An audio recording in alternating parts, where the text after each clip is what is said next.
Boom! They put a big hit on him, and he lets it fall out of his hands.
Hey, what's going on, chat?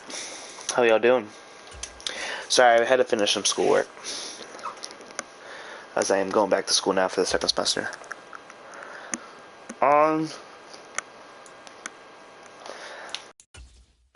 Yeah, I wanted to be live at 10. You back in school? Yeah. Back in school, right now.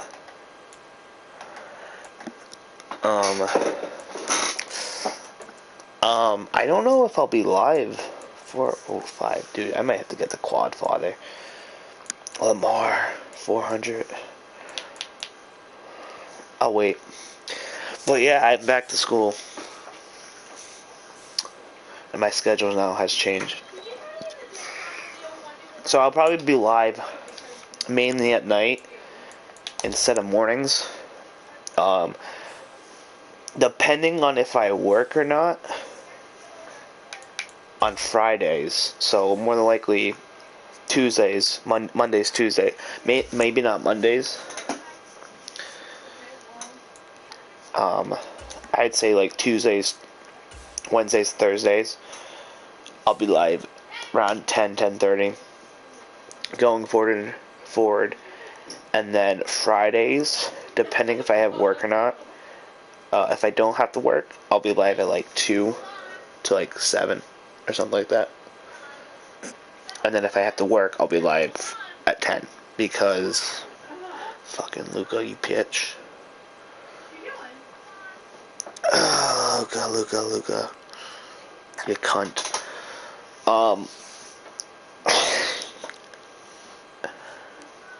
Depending if I work Fridays, I'll just be live at like 10 or whatnot. Or after. And then Saturdays, same thing, and then Sunday, same things, but probably earlier. Once like because once the Super Bowl happens, I don't know.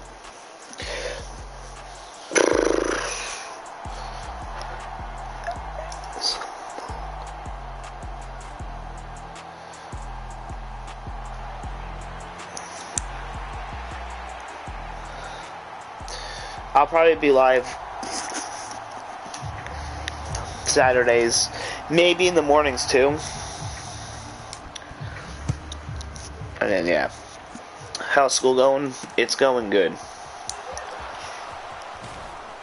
Right now, I already got a plan of what I gotta do this week. Just get it done.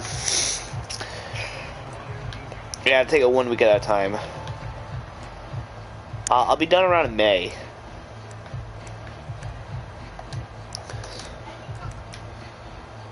Yeah, I'll be done in like May. I do have spring break. I'm staying home for spring break this year. I really didn't want to go nowhere. Fucking Luca, man. You motherfucker. Get him.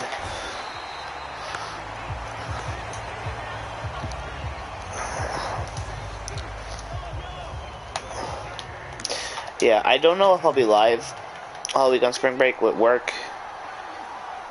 And I'm probably going to have some schoolwork to do over the week. Oh. Derwin.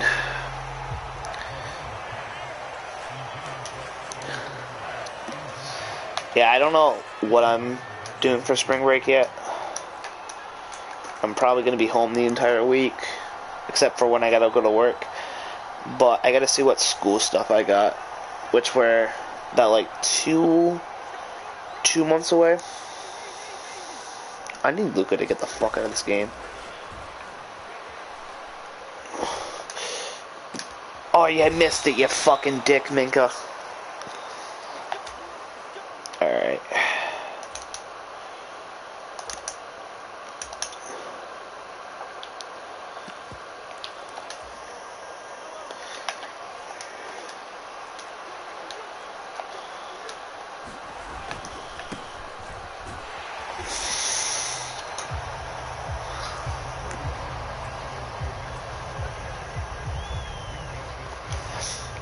Yeah, like, we're way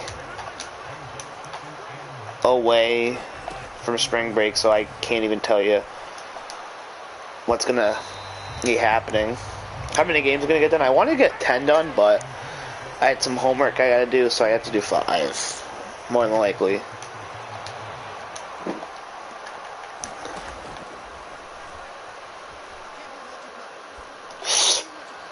Oh, dick sucker.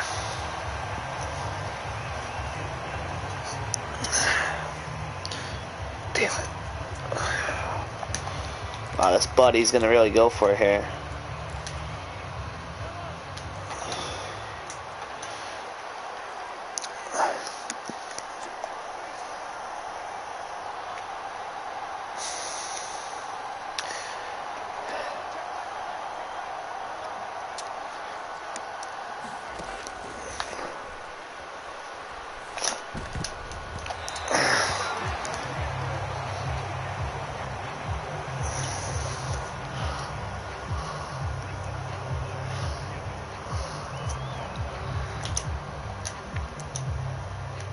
Jason Kidd got a technical foul, LOL.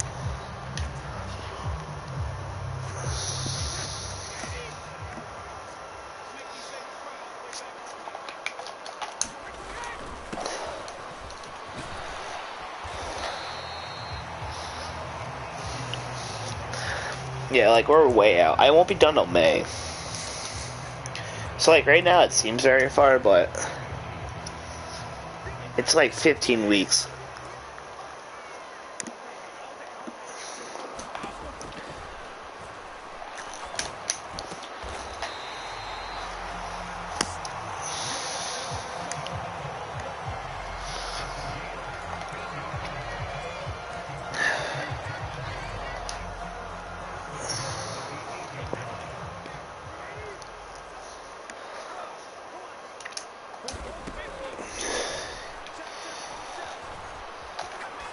Dick sucker bitch. Ha!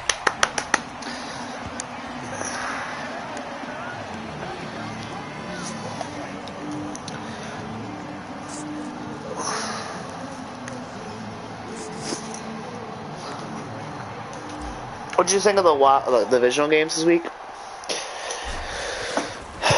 Fuck the Bills. I'm glad they lost. That's one.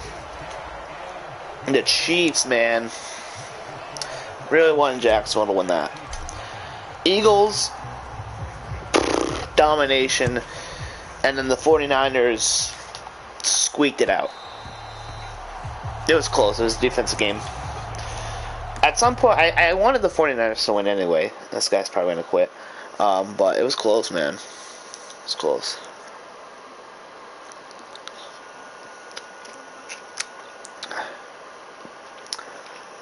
What days are you going to be live? Tuesdays, Wednesdays, Thursdays, probably around like 10. It also depends, like, what time I get out of work, how much homework I get to do. Like, if I'm home and I don't have work, I'm more than likely I'll be live at 10 so I can get homework done, because I'm a pushover. If I have work, chances are I can be live as soon as I get home, but I highly doubt it. Because I set my schedule up this semester to where I have some free time. I'm not spamming classes right after another. so I can actually do some like homework and get some shit done. Then I'll also hopefully have time like before work to get some done. Oh my god.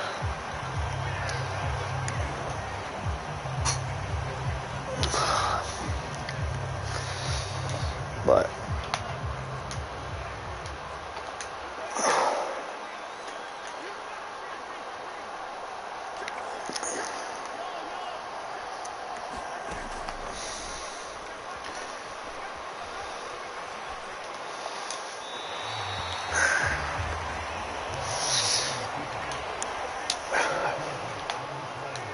I have no clue if I'll be working Fridays.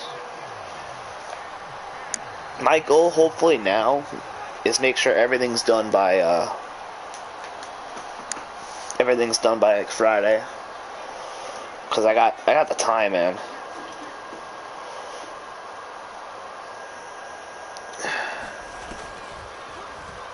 Like I'm gonna have flipping time. That's burnt. Nice play, man. Can't hate that. Can't hit that. Hate that. I need the voices to start pulling away here. No, I'm not mad at that. He got me. Dion got torched. What do you want me to do? Can lose my.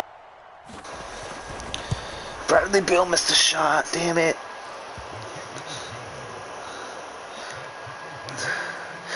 Damn, these 3 minutes and 40 seconds are gonna feel like hours. Luka can't score, man.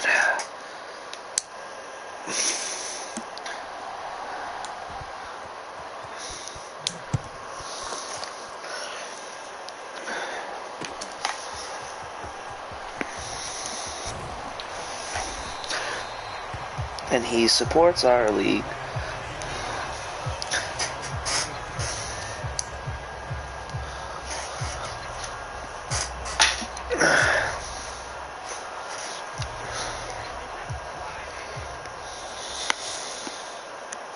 And that's it. Luka Doncic, go fuck yourself, you fucking dick tonight. That's picked. Fuck you, Luka, you dick. Caused me to throw a pick now, you dick.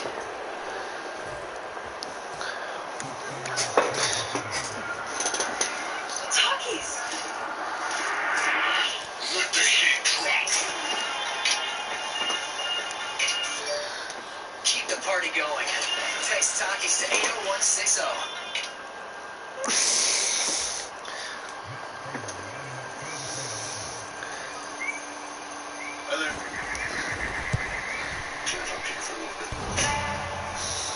You missed that? Come inside right now. There were 4 of them. What do we say?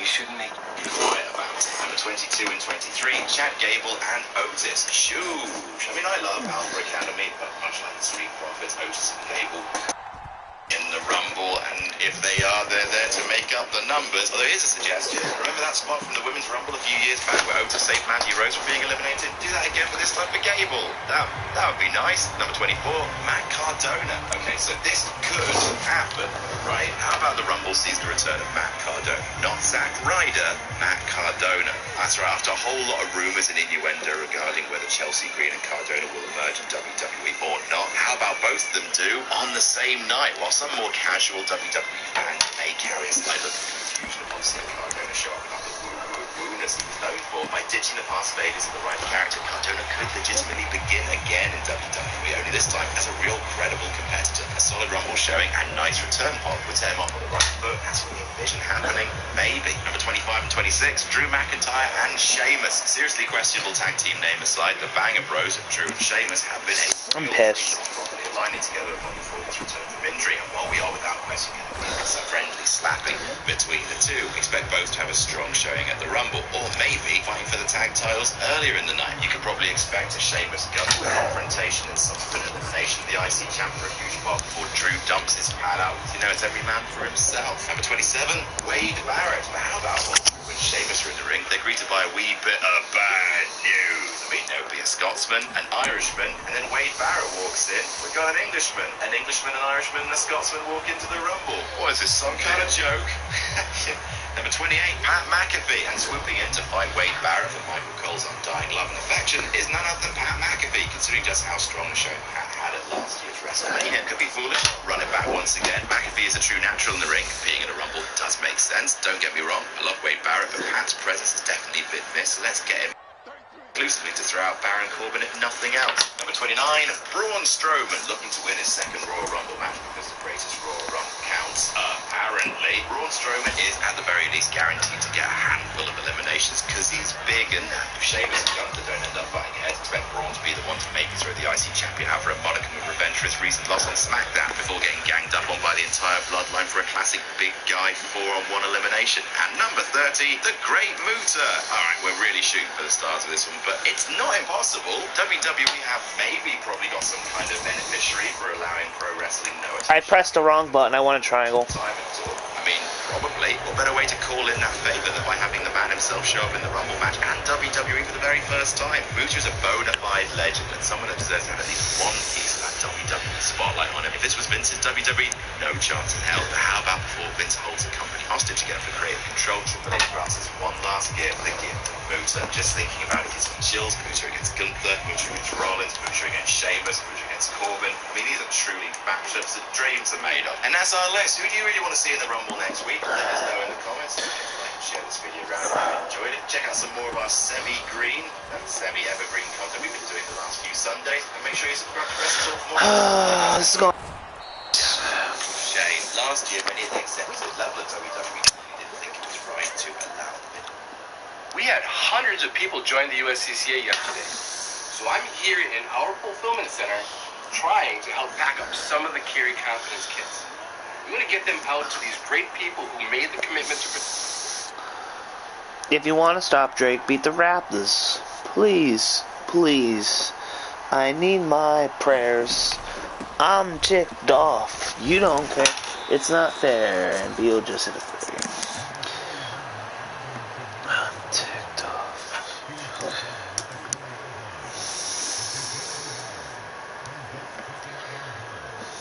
Do this.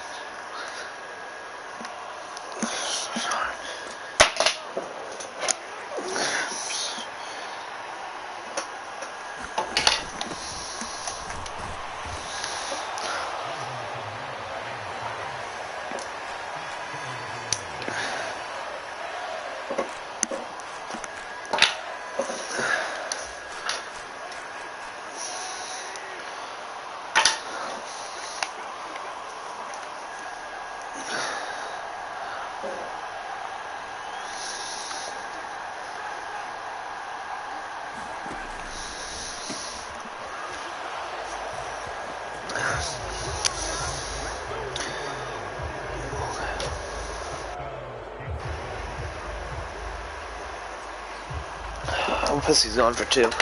But you kicked the extra point, man.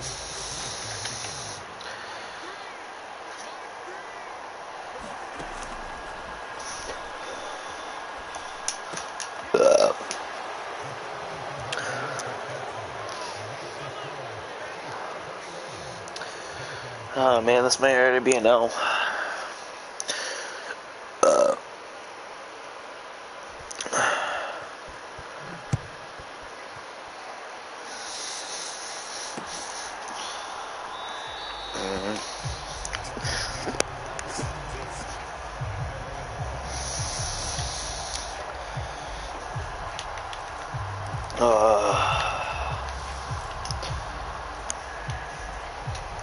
This one here's 500.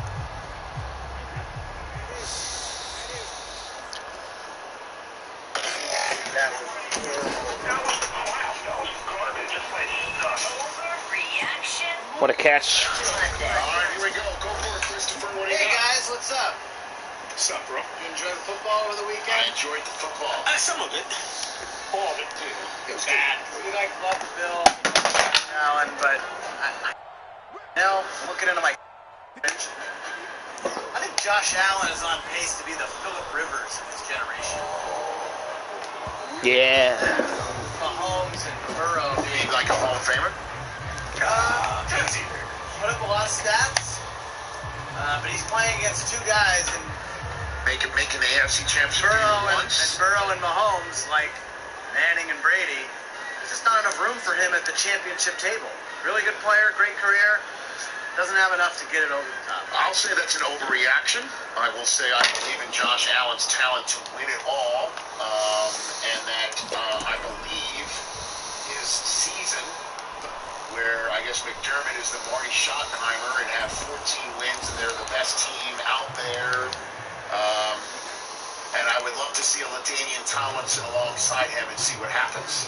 I'd love to see a running back turn into his touchdown maker as opposed to him having to heave it down the field.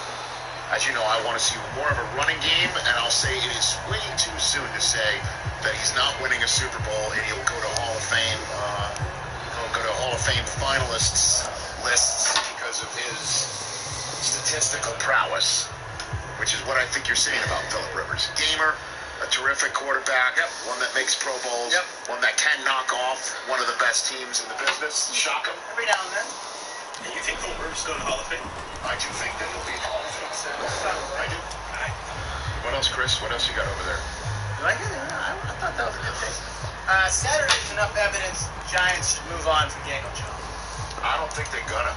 That's not what I'm saying. I'm saying Saturday was enough to say, this is what you're getting. Great, fine regular season. Is Daniel Jones going to win you a Super Bowl? He knocked the Vikings out. The Vikings were junk. They were trash. They were frauds all year long, and we all knew it. Rich, you wouldn't even put them in your... They were like 2 months. You knew they weren't that good. Everybody knew they weren't good. Everyone and their mother picked the Giants to upset the Vikings. We knew that was going to happen. Big stage, divisional opponent. They got absolutely whacked. I think the Giants are going to hold on to him, and I'll say that's an overreaction. That he finally showed what can be done when he's in the hands of a bona fide head coach who knows what he's doing on the offensive side of the ball. And let's see what the Giants do. I think they're going to end up re-signing him, and I do not support that Saturday's performance is a sign that he is, what is it, trash, to use a phrase? That's not what I said. Oh, the Viking trash, my bad. I just got thrown off by the trash. 135 yards is the biggest game of his career. The Eagles are just a better team, Chris. They won all year long when they saw the Giants. That doesn't mean that Jones can't get surrounded. All right, we got to play now. Not be that guy. What else, Chris? We're looking at a Bengals-Eagles. Let's go! Let's go! You can't say Bengals and Eagles! It's not an overreaction at all. I mean, if Mahomes is a shadow of himself, and as you heard Chris Long say, that part of the playbook won't be the entire Nice shit, Johnson. for the Bengals, and then you saw the way that the Eagles were able to handle their business. I think obviously the Niners are a tougher team than the Giants significantly, but you can't say that that's not an overreaction. I mean, that's absolute feasibility and one that you know. Nice shit, Dion. Get fucking torched over there. Getting off my Chiefs Niners prediction that I held on to from Thanksgiving to the outset of the playoffs. I might hop on this at the end of the. Who would you pick in this game, Bengals-Eagles? I mean, at this point in time, how do you go against Joe Burrow? How do you do it? You want to know why you can't do it, Rich? Why, Chris? Because Joe Burrow is the best player left in these playoffs. You could make that case. We just don't believe it because he's a Bengal. We don't believe it because he didn't win last year. We don't believe it because you think the Niners have it, the Eagles have it, and the Chiefs have it. I don't know, man. I mean, Mahomes being hurt, high ankle sprain is no joke. Like, that's going to be this week, and even with a bye week, it's going to be if they get past the Bengals. They barely hand the ball off. Dude, this is no joke. So I'll say that's not an overreaction. Alright, sorry, TJ. Look, this is how it's going to be for the Cowboys, man. A wild card win each year. That's as good as it gets for the Cowboys. I can't believe that, man. We have to. I know. I just can't believe that. I also don't. I know Amari Cooper was $20 million per. That's Jerry's fault to give him $20 million per.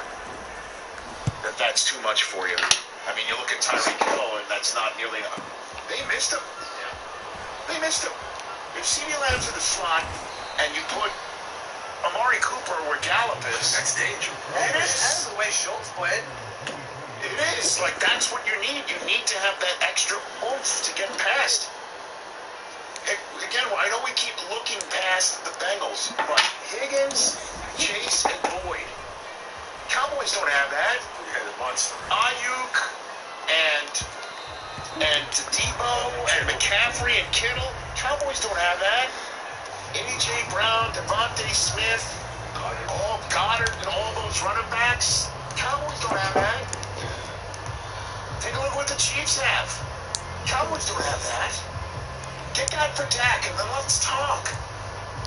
But the thing is, Let's talk and hold on to it for Dak. Travis Kelce's and George Kittle's just don't grow on trees. That's Well, Dalton Schultz is pretty. he's pretty good. Yeah, it's like he led your team in touchdowns in the postseason. But he's not Kelsey or Kittle. I hear you. I'm not ready to jump on Dak. Let's just say if I had his jersey, I wouldn't have Susie stand in the kitchen, have me knock on the wall to let her know when to hit the button, and then come out like I'm some sort of, vaudeville actor over-emoting, only to crumple up the jersey, throw it out in a trash can that doesn't have a bag in it, and then go back. And by the way, a kitchen not nearly one would think would be as finely appointed for somebody who makes $1 jillion a year. By the way, I thought the exact Just want to same- throw I it thought the all out exact there. same thing. How many While we're on the takes? subject matter, How many takes do you think? Shannon Sharp apologized. One thing you should not apologize for is that cardigan. I like the cardigan a lot. If you're going to call out players on the court in crypto, on the floor, and somehow not get ejected, wear a cardigan like that. $3,000. That, I would rock that. I mean, should I get that and wear it here? Where would we find that? $3,000. Remember when you used to dress like Cam? Yeah. You used to do like your version of whatever Cam was wearing on the Monday. That was a fun You should buy that version of that cardigan. That was overreaction. Done. I was overreaction Friday, but I am not overreacting. I would wear that cardigan. Also, Rich, what you I did, like it. Shannon Unk also had a pair of $8,000 Jordan 1 Yeah, he was like- on his he feet. was flossing. So, he was stunting on it. Very He good. was stunting on it. All right, guys, two more. I know we love Brock Purdy, Rich. Well, you're obsessed with him. Why not? It's the story. It could be one of the greatest stories in the history of the NFL, Chris. I think you're renaming your kids Brock and Purdy. His so-so game should have the Niners a little worried about keeping up with the Eagles' offense. I would agree. But you got to chalk it up to that Cowboys D. They were all over him, and they had trouble protecting him, and they stopped the run on the way to him. And I would be concerned about that. This is Dakota. So I want to take a second to get on and talk about a few things. First about maybe a few wrestling headlines I saw. Because as you're going to see, the narrative will try to get changed. So some people look good and others look bad. And this is what's so amazing about this platform is we get to actually talk about truth, right? So this week, from Monday till Thursday, Bree and I and Artem have been booked on Crazy Media because the premiere of Nikki Bella Says I Do is Thursday night. WWE owned show too, by the way, so why you see trailers of it on Monday Night Raw, etc. We were hoping, I think it was weeks ago, there was talks about going to Monday Night Raw. They said they had nothing for us, so we were booked on media Monday, Tuesday, Wednesday, Thursday. Then there was possibly maybe an idea, but our whole team, including WWE and everyone else, had already booked us for Monday, being in New York. So whatever you see of stuff, all of a sudden stories change and whatever, that's to try to clean up and make things look better and throw it on people. Nope. We had already all these commitments, by the way, per the company we work for and everyone else. So I know people like to throw it on people, but I'm not going to let that happen. To take a second to get on and talk about a few things. First, about maybe a few wrestling headlines. I mean, hey, let me just really get into it here, because I need to get this out. So his first road game was in Seattle. That's not an easy place to play. It was a Thursday night game. He won that game. A short week, he made his trip to Seattle, his first road start. Then his other road games, I don't think he played too many of them. After that game against Seattle, he went to Vegas. That's it. Those are his road games. That's it? That's it. That's it. He's home the rest of the time. Honestly, he got hurt. He came in the game against the Dolphins. Then he beat the Bucks. Then he beat the Seahawks in Seattle. Then he was home against the Commanders. Then he went to Vegas, where I imagine half the stadium had to be Niner fans. Yeah, they won in overtime. That ain't happening in Philadelphia. This is going to be a whole different beast. Playoff football in Philly with the Eagles looking like this. You bet his so-so game would make me nervous. That is not an overreaction at all. There was one point where he made a ridiculous throw, and he came back to the sideline, and Kyle put his play menu up and was just absolutely tearing him a new one. I think we need one more.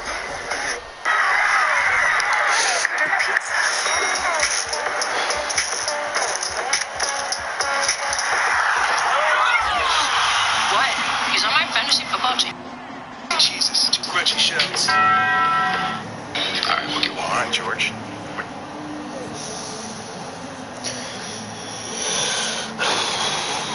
Always in control.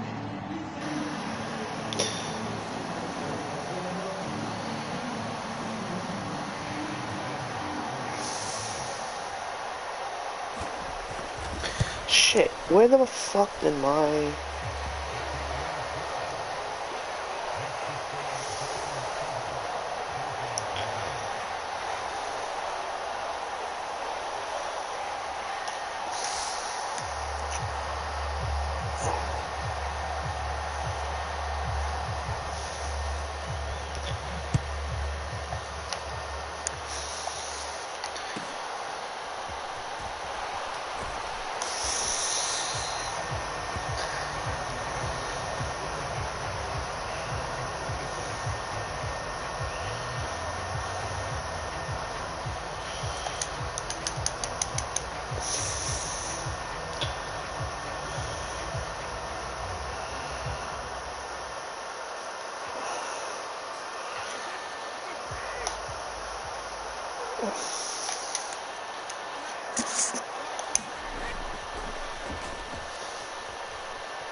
Please! Please!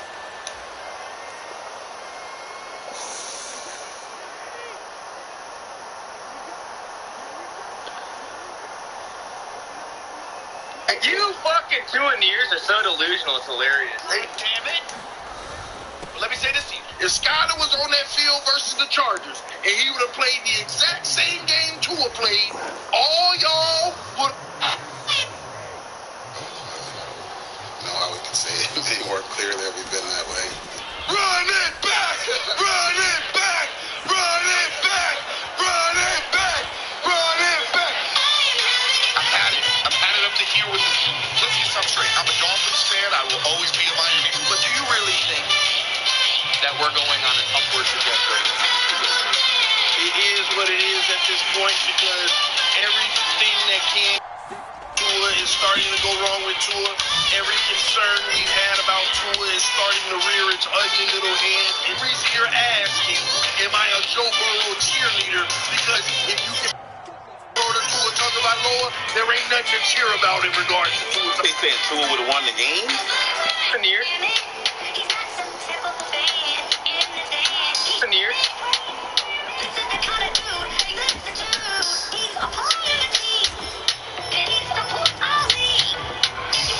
Veneer. The Miami Dolphins, whoever.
popping in here. That is some hilarious shit. I fucking see that. I spilled my fucking drink all over the kitchen counter. I gotta clean it up, but I had to jump in here and laugh at it. He probably did the same thing. I'm listening to Greg just laugh and shit, and I see how much is it? Fucking laughing.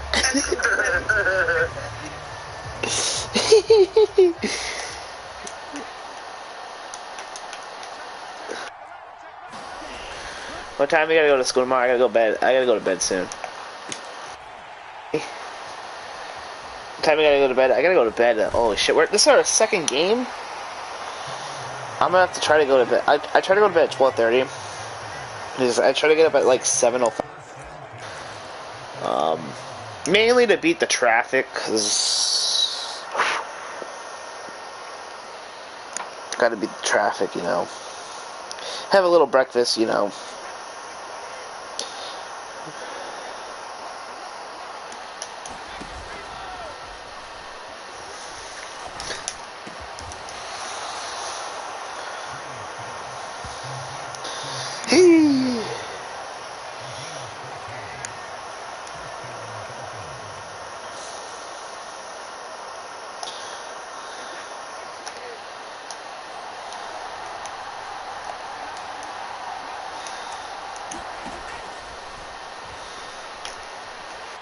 That was terrible.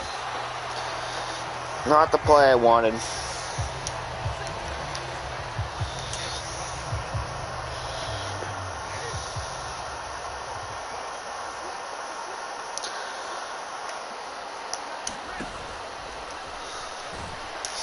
Dude, we're not even gonna get a fucking field goal.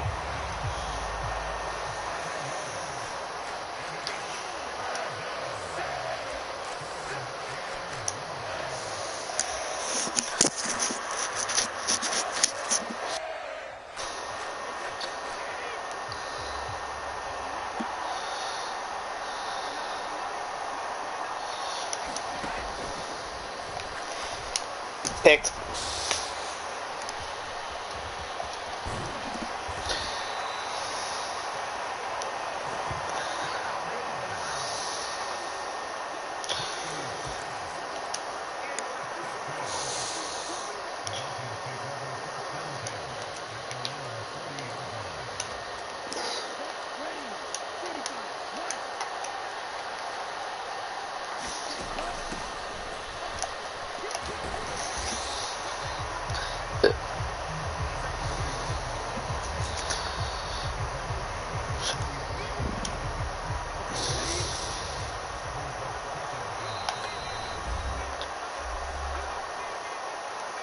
We understand an upside-down world, but they're writing us off before we get to the starting line.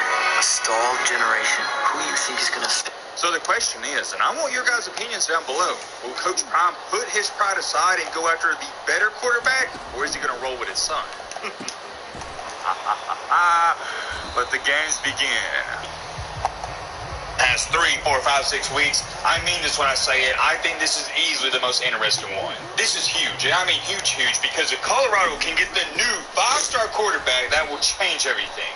Not only will it change everything, the main reason I'm labeling this as interesting, and I mean very, very, very interesting is, remember, Coach Prime's current quarterback is his son.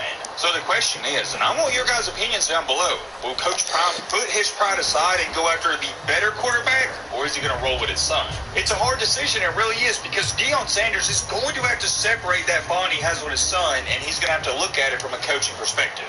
Or, at least, that's what he's supposed to do. We've seen this story before, and if you're an athlete, I'm sure you dealt with this. If a dad is the head coach of a sporting team, more times than not, their son, he's going to be the quote-unquote star player. He's going to play. And a lot of times, it doesn't matter if that son deserves to play or not, he's going to. We've got a good one to get into tonight, ladies and gentlemen. I'm so excited to get into this one. As always, if you're new to the channel, and there's a bunch of new people coming to the channel every single day, consider joining. We would love to have you here. All right, Matt, blah, blah, blah, shut up, crap up. Now, without further ado, let's get into it. First things first, before we get into the D on AKA Prime Time stuff, I want to read you off these 2 comments that people left on the last video. Caleb said, I love your video so much. Thank you for everything you do. You're so awesome and I appreciate you. Just want to let you know. And also right under that, I saw him back to back. Timmy said, keep up the good work, Matt. I've been watching. Chat, we're going on 5. I just wanted to come on here real quickly before we get to the video and say to both of y'all, Caleb and Timmy, those comments really mean a lot to me. Thank you both for your kind words. You're here for the Dion stuff. So we all remember what happened with the highly touted, highly prestigious quarterback Jaden Rashada, who was supposed to go to Florida for $13 million on an NIL deal. If you don't know what happened, well, I just explained it in the shortest amount of time as possible. Jaden Rashada, 5-star quarterback recruit coming out of high school, signed a $13 million, yes, you heard me correctly, $13 million to be the new quarterback at Florida. Everything was sunshine and rainbows up until it wasn't. Right when it was time to enroll in classes at Florida, they go up to him and they tell him, whether this was in person or on the phone, hey, Jaden, we're glad you're here and whatnot, but unfortunately, we're not going through with giving you the $13 million. And just like anybody else in this world, me, you, everybody watching this, if we were promised $13 million at our new job, and the day we're about to start, our boss comes up to us and says, oh yeah, about the $13 million, we're not giving it to you anymore, yeah, we'd freak out too. Yeah, we'd also say, wait a minute, hold on, I don't know if I want to work here. We'd also have some kickback. That's not because we're money-driven people and we're just in it for the money. It's more of a principle. And even if you are just in it for the money, that's completely fine. I get it. I'll be honest and upfront with you guys right now. ESPN calls me up in 45 minutes from when you're watching this video and says, Matt, if you quit making YouTube videos and work for us at ESPN, we'll give you $13 million. I'll never make another YouTube video until the day I die. And the only thing I can say about that to you guys is I'm sorry, I'm not sorry. ESPN wants to give me $13 million? Sayonara, YouTube. I'm working for ESPN. Maybe one day that will happen. But until that day happens, we're pumping out these videos left and right. Getting back on track here, nobody is mad at Jaden Rashada for backing out of his national letter of intent, because we get it. The school promised you money and they broke their promise. So what else are they going to break in the future? Not only is it a money issue where they're not going to pay you the millions of dollars they owe you, but they're also lied to you since day one. I think anybody with a reasonable head on their shoulders would have also left Florida as well. With all that being said, now that I've got you caught up to date, here's the question that remains. Okay, if Jaden Rashada is not going to go to Florida, where's he going to go? Fast forward in time to our current date. Here we are, the new rumors circling and going around, and I've been following this closely, not for the past day or two, but for the past week or two, is that Mr. Jaden Rashada has been visiting Colorado. Let the games begin. Let the games begin if this happens. The controversies that would come. And y'all know what I'm talking about, or actually probably you just think I'm some crazy guy laughing in my dungeon by myself. What I'm laughing at, evil laughing at by the way, is that if Jaden Rashada goes to Colorado, well, what's going to happen to Deion Sanders' son, Shedeur Sanders? Because remember, Shedeur Sanders is supposed to be the starting quarterback, no ifs, ands, or buts. But if Colorado gets this other guy, Jaden Rashada, who is barely talented, 5-star quarterback recruit, well, yeah, there's definitely going to be a battle. I'm not saying Jaden Rashada is going to win it, but there should at least be a battle, right? Shedeur Sanders hasn't even played at the Power 5 level. Sure, you dominated at Jackson State. I've given him his credit and respect. But there's a difference from playing in the Power 5. Take our field goal, get the ball to their half. Here's what we know at this given point in time. Like always, I'm just going to tell you the brutal and harsh truth. I'm not here to hype up a situation. All we know is that Jaden Rashada, he has apparently visited Colorado. Does that mean he's going to choose Colorado? Does that mean he's 100% confirmed to go there? No, absolutely not. So I don't want to give you false hope. However, here's what I will say, Colorado fans. You got a better chance of getting him now than you did last year. And there is one reason, and one reason only for this. Deion Sanders. That's it. Just like this tweet says, check it out. Number 1, Rashada, a top quarterback, is given attention to a program that finished 1-11. Number 2, hasn't had a winning season since 2016. Number 3, hasn't had back-to-back winning seasons since Joe Klatt was Colorado's starter. And number 4, prime as that dude. Make no mistakes about it. I'm not a rocket scientist. I wouldn't label myself as. Maybe some people think I am. But the only reason Jaden Rashada is considering Colorado, the only reason that Travis Hunter considered Colorado, the only reason that Cormani McClain considered Colorado is because of Deion Sanders. In this life, you'll find out that people try to overcomplicate things so much that when the answer's right in front of their face, refresh, level up, and enjoy. Being in Auschwitz, the first day, we were taken to get our hair cut off. And then they poured disinfectant all over our bodies, and then we were taken to showers. My name is Rosalie Simon, and I was born in Velká Kriva, Czechoslovakia. We were ordered to get undressed naked, and one by one, we had to pass Dr. Mengele.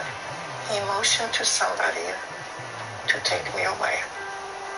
At that point, I knew that I was selected to go to the gas chamber. They locked me up, my sisters left, and I was hysterical. My tears were running down my face, and I was knocking on the window,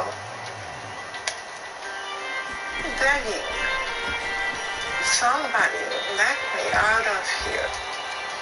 I don't want to die. There was a mother and daughter who were also separated. Well, the mother could not accept to send her child by herself to the gas chamber. She volunteered to be locked up with her daughter. Since there was an extra person who volunteered to go with her child, that saved my life.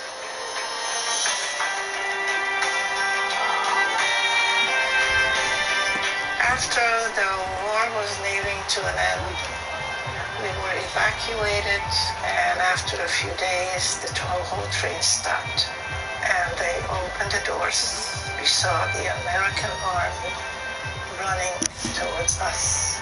I cannot tell you the joy. They overlook it. Sometimes people are going to go, nah, man, it can't just be as simple as Deion Sanders, the head coach of Colorado. Right. They got to be offering him $5 or $6 million. Something else has to be going on. Jaden Rashada's got to have connections in Colorado and blah, blah, blah, blah. Guys, I hate to inform you, but the answer's simple. It's Deion Sanders. That's it. I don't know what more you want me to say. It's Deion Sanders. And speaking of Joel Klatt, here's what he had to say, and I find interesting because he had to steal this from me. I'm just playing. He didn't steal it from me, but it's the thing I've been saying the past, 2, 3, 4, 5 months? No. I said this before Travis Hunter even went to Jackson State. Joel Klatt said, quote unquote, now every single recruit in the country, regardless of how high level they are, Colorado is in the top 5. I told you guys this months ago. I got connections. I talked to all these 4- and 5-star recruits. I was talking to a Michigan recruit months ago when it was announced that Deion Sanders was going to Colorado, and he told me, well, now he might just consider switching and going to Colorado. Not saying he's going to decommit from Michigan, but now he's considering it. Whereas a year, 2, 3 years ago, if he would have even entertained the thought of going to Colorado, people would have made fun of him. He wouldn't have even entertained it. That's the point. That's where I'm going with this. I'm telling you guys, I talked to all these 4- and 5-star recruits, and every single one of them had told me they at least will consider Colorado now. That doesn't mean Colorado is going to be able to recruit on the level of Alabama or Georgia, but kids are considering them, and that is a step in the right direction. It is almost to the point where it's mind-boggling that Deion Sanders has this big of an influence and effect. 3 months ago, yes, that's right, you heard me correctly, only 3 months ago, if somebody would have told Jaden Rashada, hey man, why don't you at least consider going to Colorado, I think he would have laughed about it for 2 or 3 hours straight. I think he would have sat there and been like, are you serious or are you joking? I can't tell. But now guys like Jaden Rashada and other 4- and 5-star recruits, they're not just considering going to Colorado, they're doing it. When it's all said and done, will Colorado wind up winning this kid? I don't know. I have a hard time believing that Jaden will go there knowing that Deion Sanders' son, Shedeur Sanders, is already there and he's a quarterback. And if I was in Jaden's shoes, I would not go there because I just know Deion Sanders, he is going to give his son, Shedeur Sanders, the benefit of the doubt. Even if Jaden Rashada goes out there and balls out in the summer and fall camp, I still think Shedeur Sanders is going to start over him just because Deion Sanders was his son that much. It's not a bad thing. That's typical father behavior. And I'm not faulting the man for it because you should believe in your son. You should be biased towards your kid. I tell you this much. It'll be interesting if it does happen. Let me know your thoughts down below. But roll with me!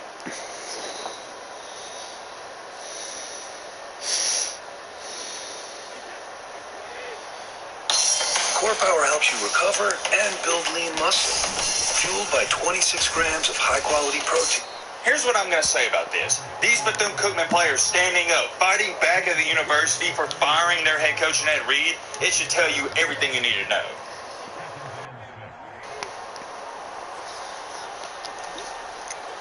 Well, here's an interesting situation that is currently going on. Ed Reed's players at Bethune-Cookman, in just a second, they are now fighting for him to come back. For those of you that have no idea what's going on, go watch some of the previous videos and you're going to have to watch them because I really can't sum it up briefly. To make a really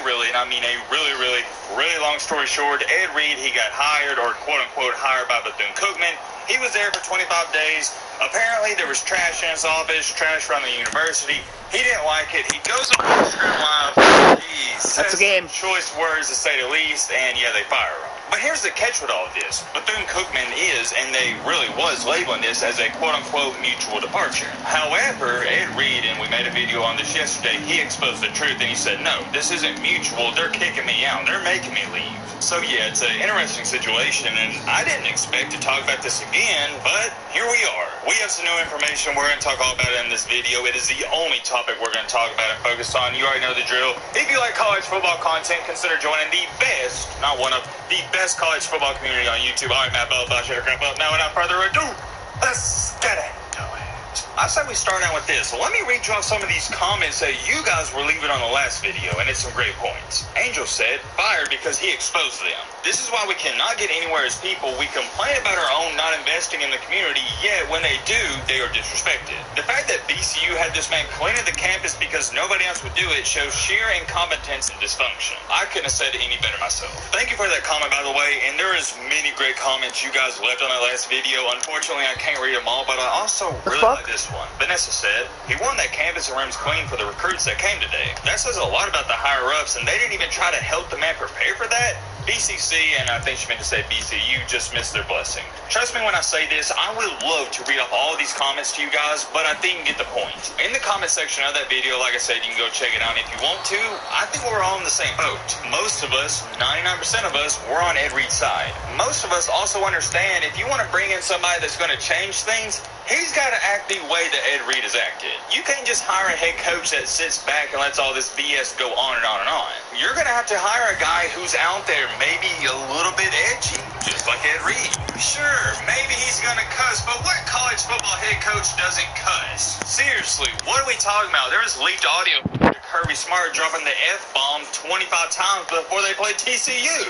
And here's my biggest problem about this. Ed Reed had a reason to cuss. He had a reason to be upset. Bethune-Cookman is not only corrupt, but there is trash in the man's office and trash around the university. So you got to take a look at this. Just like Vanessa said in her comment, they had recruits. I believe it was around 26 recruits coming to visit, and there's trash everywhere. And the higher-ups were just okay with this? I mean, what are we doing at Bethune-Cookman? I'm not too familiar with the university itself. I don't have people around that area. But what are we doing there? Unreal, man, straight up unreal. But anyways, moving along here, shortly after Ed Reed made his announcement speech and the video where I showed you when we talked about it, where he just straight up said, yeah, they don't want me here, and here's the truth. The players at Bethune-Cookman took it upon themselves to start a petition. And you probably know where I'm about to go with this. This said petition is to reinstate Coach Ed Reed. And within just a couple of hours, they had so many people sign it, they didn't even have any more spots. They had to get a new sheet, as you can see right here. It's amazing, it really is. I applaud the players for having their coaches back. We always talk about how the coach needs to have the players back. Well, sometimes I kind of feel like it should be vice versa. The players should have the coaches back. Remember when Deion Sanders got to Jackson State and everyone's saying, man, one day maybe could the HBCUs get to the levels of an Alabama, Georgia, or the major D1 programs? And everyone's like, oh no, that couldn't happen. Well, here's why. I'm not saying it won't happen, but here's what I am going to say. Until something changes, it won't happen. The corruption that is going on, not was, it is currently going on as when I'm speaking at Bethune-Cookman, Jackson State, and more HBCUs, it's got to be fixed. Oh, you don't want to take my word for it? Well, here's what a student at Bethune-Cookman had to say. Good afternoon. I'm a student here at Bethune-Cookman University, located at blah, blah, blah, blah, blah, United States. The students at the university will be holding a school-wide protest due to the lack of administration, lead, and corruption. What do you know? I've been saying that. Corruption taking place at our university. Students are dealing with molded bathrooms, raw food being served in the cafeteria, removal of scholarship funds, and much more. We are tired, we are mistreated, misinformed, and manipulated. We have cried out for help in the past, and nothing has been done. Our current administration staff does not care about us. They are money-hungry, controlling, and selfish people. A change has to come. We are also standing behind our ex-head football coach, Ed Reed, who was forced out of his position and lied on by the university for initiating change. This is not a retaliation or just some college kids looking at college trouble. This is a cry for help. Interesting. What do y'all think about that? Like I said, if you don't want to take my word for anything I say, that's cool. But this is coming from a student. And by the way, ladies and gentlemen, this is just what we know. There's probably more stuff going on behind the scenes. I don't want to dive into all of that mess because that's a different topic for a different day. Bethune-Cookman's running back.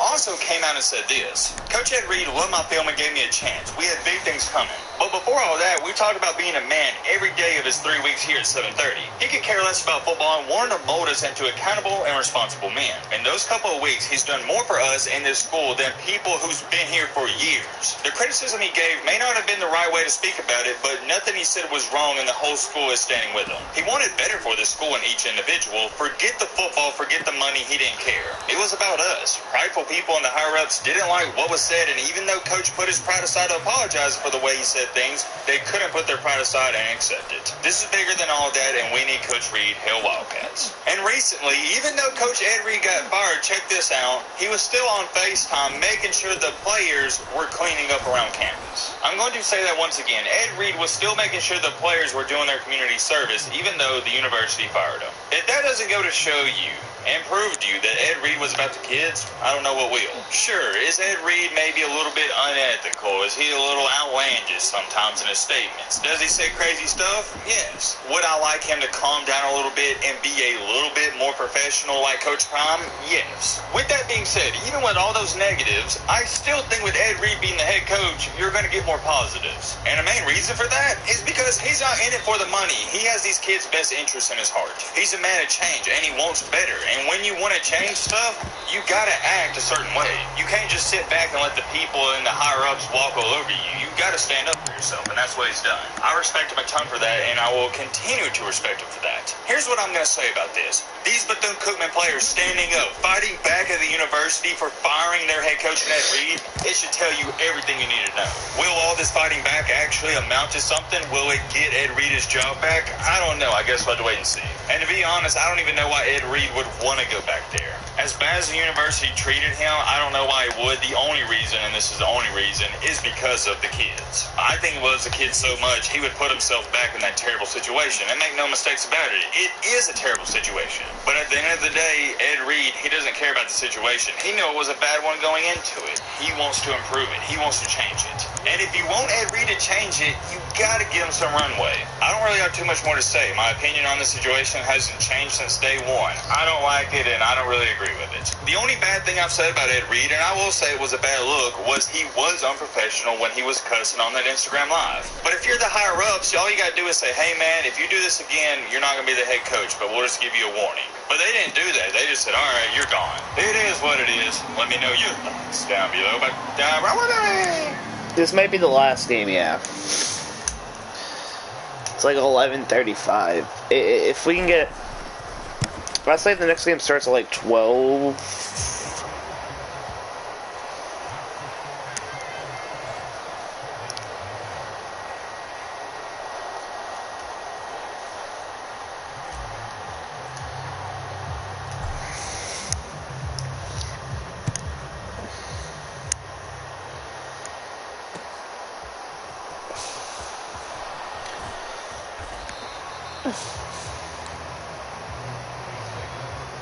Uber Eats hates late.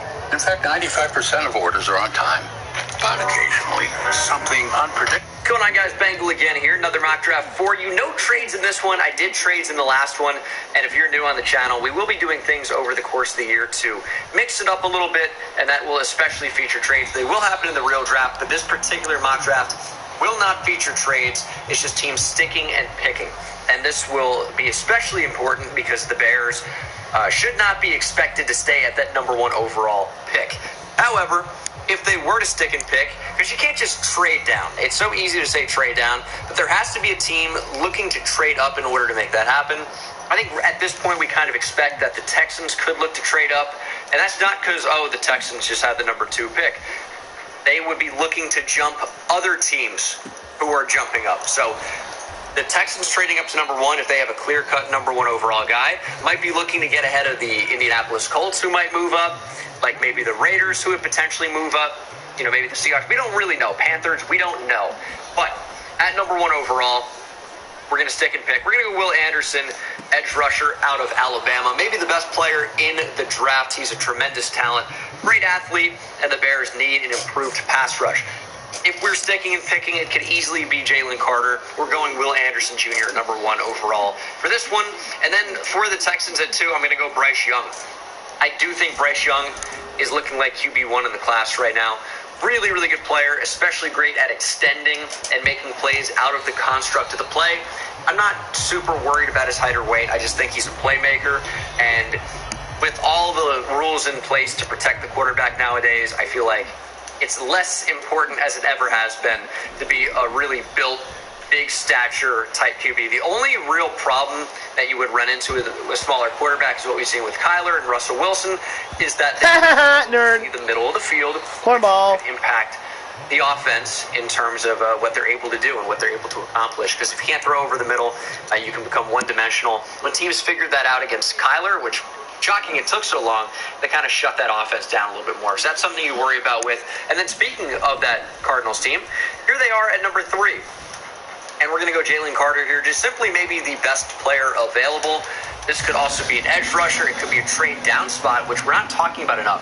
New head coach, new GM, not a great roster. They could look to stockpile picks and trade back. But if you can get one of the best players in the draft, it also makes sense to stay there and just take them. As we get to the Colts at 4, I think this is a quarterback spot. There have been a lot of ties to Will Levis, just thinking that Chris Ballard is going to take the high upside player. Here we're going to just take C.J. Stroud.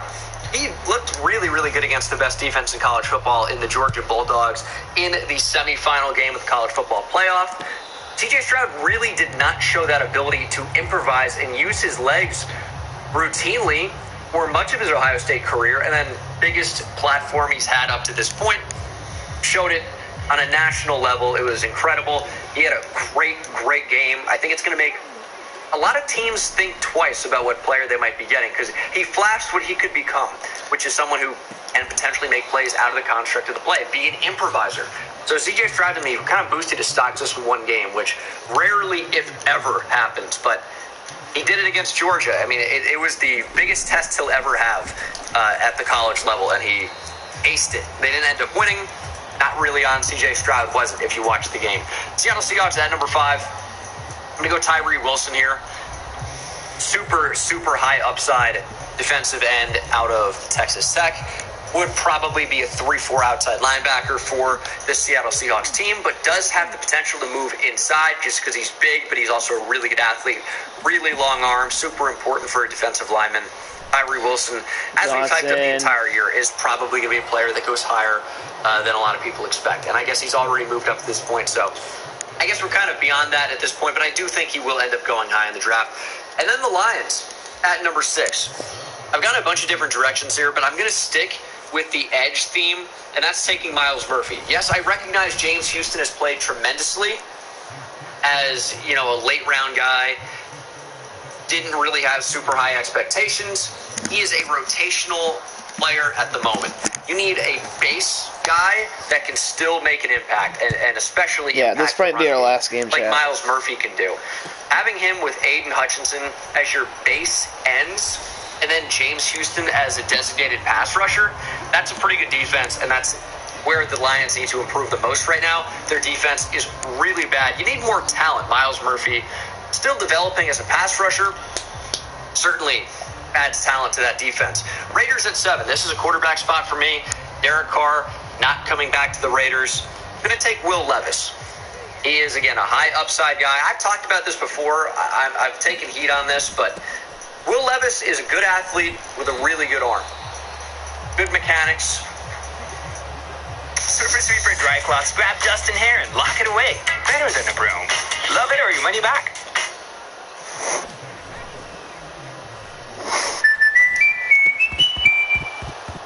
I swear to God, that was exactly I was quitting. Out of this world numbers, like I'm not quitting. Production and performance. And what I've said that I will stand by is I don't know how we can hype Will Levis up so much and not hype up Anthony Richardson.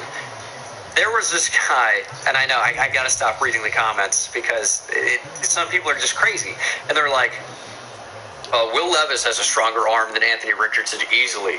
And if you mean Anthony Richardson's more athletic than Will Levis, I think you just mean faster. No, I mean better athlete. Yeah, he is definitely way faster.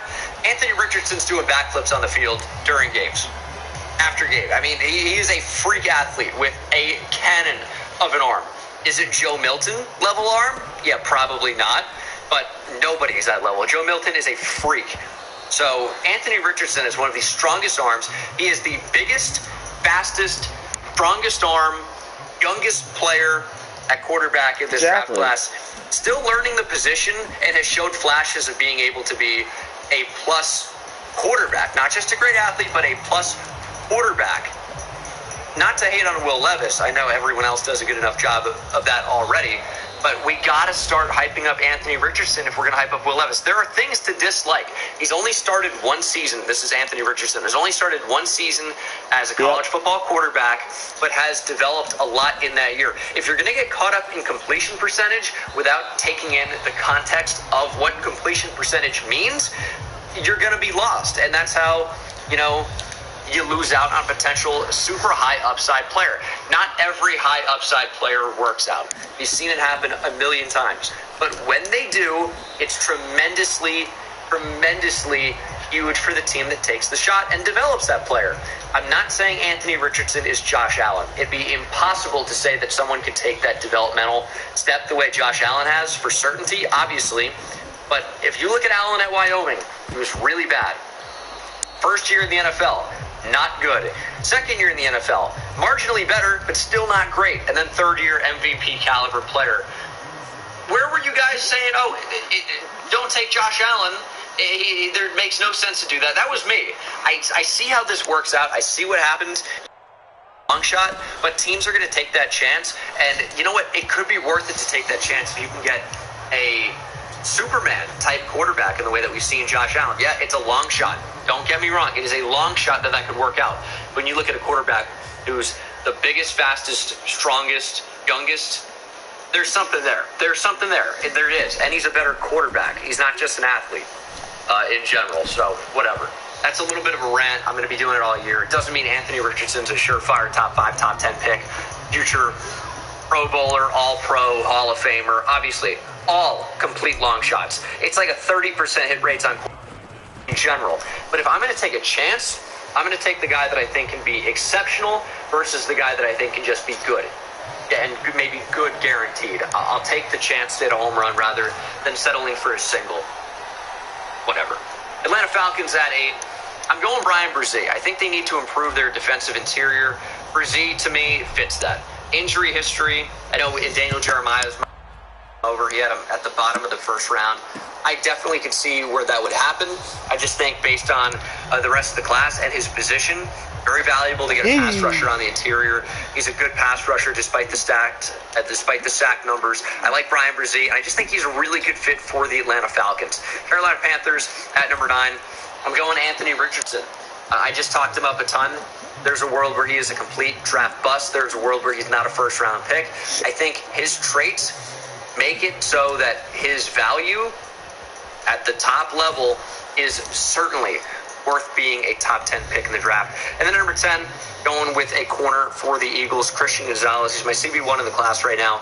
I got to look more at all of the corners, of course. There are a bunch of kind of like under-the-radar guys that could end up sneaking in the first round, like Emmanuel Forbes, like DJ Turner potentially, like Tyreek Stevenson, like Deontay Banks. These guys are going to go probably a lot higher than where they're ranked on this website, NFLmockdraftdatabase.com. Shout out. But Christian Gonzalez for me is CB1 right now.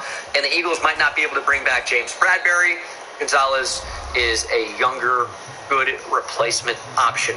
Someone they can develop. He's got great size, great athletic ability, clean hips as well for someone that's pretty big. So works out. It's a long cornerback class. What we mean by that is long arms, big body, good athletes. A lot of those guys in this draft. I think Gonzalez will be the first corner off the board. Tennessee Titans at 11. I have Peter Skoronski from Northwestern. We've talked about it a lot. Short arms, but just the best offensive lineman in the class, in my opinion.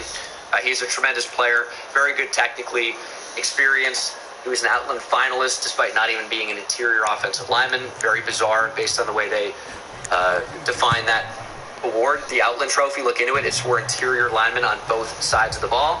He has only ever been a tackle at Northwestern, but he's been exceptional. It's a lame comparison to go Northwestern. Rashawn Slater, shorter arms, tackle, very, very good, but that's kind of what Skoronski is to me at this moment in time. Texans at 12. I went back and forth on this a lot. I'm going Paris Johnson Jr. I know you got Titus Howard. Johnson Jr. is just younger at this point. One of the best tackles, if not the best tackle in the class. Projection-wise. We made the two-way radio, but quantum. This is a secret universe beneath ours. Oh my God. It's like we're camping. We love camping. He's really good, and I think the Texans could just opt to go really solid tackle on the other side of Laramie Tunsil, who's been so good for them. So I think there's definitely potential. They just go tackle, go maybe best player available. Jets at 13. I think the Jets will look offensive tackle as well. It's all I've been picking for them, but makes more sense than anything else in my opinion. It's Broderick Jones from Georgia. Really good, really young, still developing, but has maybe the highest potential of any of these offensive tackles. And I think that's why he's going to be a part of these big three tackles that get drafted. It's hard to say a for sure order on the tackles, the top three. Skoronski, Jones, Johnson, all very close in terms of overall ability, but it's, do you want potential? Do you want the best of both worlds? Or do you want the surefire, he's going to be pretty good in Peter Skoronski? So, could be any order off the board, but this is the one that I have pretty much been continually choosing. Patriots at 14, I've got Devin Witherspoon. We need more corners in New England, for sure. Lost, your best corner to the Chargers in free agency a season ago. Haven't really been able to replace him on the outside. Need a true CB1. I think Devin Witherspoon can definitely do that. Great tackle. Are you fucking dicking me? Also just flies around the field in general. I think can be locked down on one side. I tweeted out a while ago, and I said, if you don't know Devin Witherspoon, get to know him, because he's going to be a guy that could be a top 50 pick, maybe a good day 2 pick. Well, he's getting a lot more hype than that now, and he could certainly go very high on day 1. Daniel Jeremiah, for example, had him inside his top 10, first corner off the board. I'm not sure if that's going to happen. Are you fucking kidding me, dude? Some really, really good traits. Offense fucking sucks. I think would be a really good fit in the Bill Belichick style of defense. Can play man coverage, can come up and tackle. He checks off a lot of boxes. Stupid. That was dumb. 15. So, I've been back and forth on this. I could get edge here. I could get defensive line. I've talked about offensive line in the past just because you're getting a little bit thin. You do have depth at some positions, but it's not great depth, even though I keep hearing that it supposedly is. I don't agree. David Bakhtiari also consistently injured. We're not going to go tackle, though. We're not going to go defensive line or edge, even though I think it could be. We're going to go tight end. It's a really good tight end class, but you get your pick of the bunch. You no longer have Robert Tonyan under contract. Michael Mayer, to me, just makes a ton of sense for the Packers at 15. Give Aaron Rodgers a great target. So that's the direction I'm going. I'm probably going to continue to do that with Mayer on the board. I'm going to mix it up for sure. Maybe address the other side of the football. But for now, seeing Michael Mayer in the middle of the first round, it's tough to pass up on. Huge tight end with great receiving ability. Again, I think just a really good fit for Green Bay, as I've talked about in mock past. Commanders at 16. It's been the same pick for me for a while now. It's corner. It's just, which corner do I want? Cornerback roulette. Sometimes it's been Joey Porter Jr. Sometimes it's been Cam Smith. Sometimes it's been Keely Ringo. It's going to be Joey Porter Jr. for me. Another long corner in this class. Washington needs corner very badly. And then at 17, would have been nice for the Steelers to get a chance to take Joey Porter's son. We're going to go corner, and we're going to take the high upside Keely Ringo. There are, people that think he's still the best corner in the class, upside-wise. Definitely can get on board with that. Another long corner, big body, can run down the field. Question his ball skills and just general ability to locate the football in the air, get his body turned around and find it. And I think that could be a big problem. However, when you look at the grand scheme of things, he's been pretty solid. Yes, Marvin Harrison Jr. kind of cooked him, but that's Marvin Harrison Jr. That would be a surefire top pick in this draft, would be receiver 1 in this class very easily, would be one of the better receivers Ringo will probably ever end up facing. I know that seems crazy. Marvin Harrison Jr. is really, really good as far as receiver prospects go. He's like his dad, except bigger. That's probably not as shifty, as quick, as good of a route runner as Marvin Harrison, and that's because Marvin Harrison Sr. is one of the best receivers in NFL history. Marvin Harrison Jr. is an incredible prospect, and we're going to hear a lot about him in 2024 when he's draft eligible, I'm sure. But Ringo's still got crazy upside. Steelers could still use a corner, even though I think offensive tackle would be very much in play here, maybe even guard as well, but especially tackle. But we're going Keeley Ringo. And then the Lions here at number 18. Corner, certainly in play, and that's what it's going to be. Cam Smith from South Carolina. Really like his tenacity as a corner. He's another corner that is very long, very fast. Good ball skills in general. It's a good cornerback class. We'll have to see how this goes down the line, how these guys end up developing, because pretty much no player coming into the league is ready to go. Everyone has to do at least a little bit of developing. So it's one thing to be a good prospect. It's another thing to be a good pro. So we'll see what happens with these corners, but it is a very, very talented group. Tampa Bay Buccaneers at 19. I got Brian Branch. I went back and forth on this. Yes, he's listed as safety. Plays nickel corner in the star position for the Alabama Crimson Tide.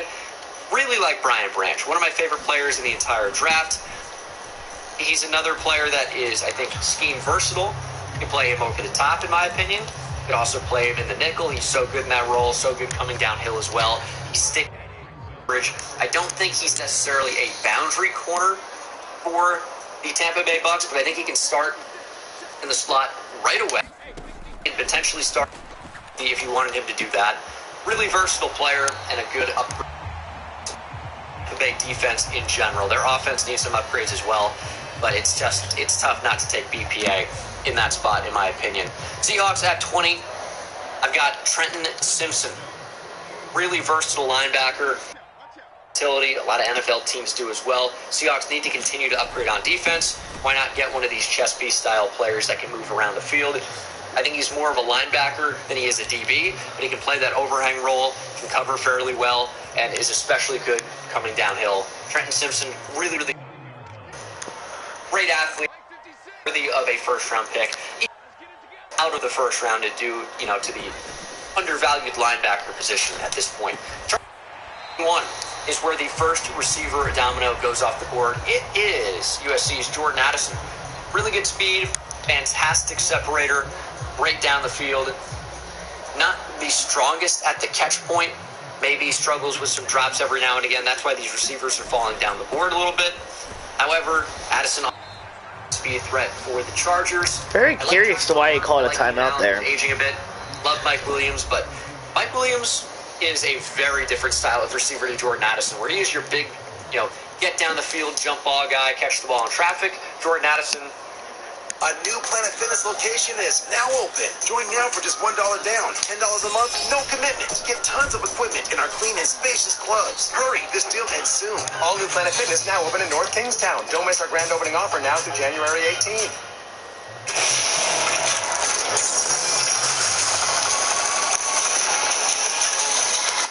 Can get down the field for sure, but is your elite separator type. So they could just be a really good fit for that Chargers offense. And that is my pick here at 21, just in front of the Ravens at 22. And I'm going to go corner. And we talked about it. It's a really good corner class. Sized. You have Emmanuel Forbes. You have some of those other corners I mentioned earlier. It's a good corner class. I can only say it so much. And Garrett Williams, if not for injury, could be in the first round as well. There's so many talented players. I am going to go Emmanuel Forbes. Can play on the outside. Another guy with long arms. Very valuable. Baltimore very much needs corner. I don't think that's too crazy to say. So Emmanuel Forbes is the pick here for the Ravens at 22. And then at 23, I have the Minnesota Vikings. We are going to go with, somehow managed to take the screenshot of my previously done mock draft, and I cut off the Vikings. Clark Phillips, though, out of Utah. Again, a little bit undersized. For that reason, I could see some other corners going ahead of him for sure, but the ball skills are great. His instincts are fantastic. He's shown the ability to be able to play outside for Utah, even if he might best be suited for the nickel due to his size. But is a really Let's go, chat. We got the dub. Reactionary football player. I think this is the last game, chat. But you guys know what I mean. When you call somebody a football player, it's like they have other things rather than just athleticism. They got a mind for it. They're instinctive again. And Phillips is that player. And then the Jaguars at 24. I went back and forth on this one a lot. Tight end is something that definitely makes sense. But you notice that their pass rush can certainly be improved, especially on the interior. And who better than Iowa's Lucas Van Ness, recently declared for the NFL draft. Could go a lot higher than this. DJ had him inside the top 10, for example, the mock draft we looked at yesterday. I like Lucas Van Ness a lot. Traditional power rusher, can play. And when you take a player like Trayvon Walker at number 1 overall the year before, that's another versatile guy that can move around. I think Trent Baalke's really going to love Lucas Van Ness, and working with this rotation of defensive linemen. You get some guys that maybe you want Lucas Van Ness on a runway, bulldozing a tackle. Maybe you're going to play another one now. Speed and quickness on the inside. Lucas Van Ness possesses a lot of traits that will make him a first. We'll be can tonight. Probably. We still got Thursday and Friday where we play a lot. Ends up going at number 1 overall.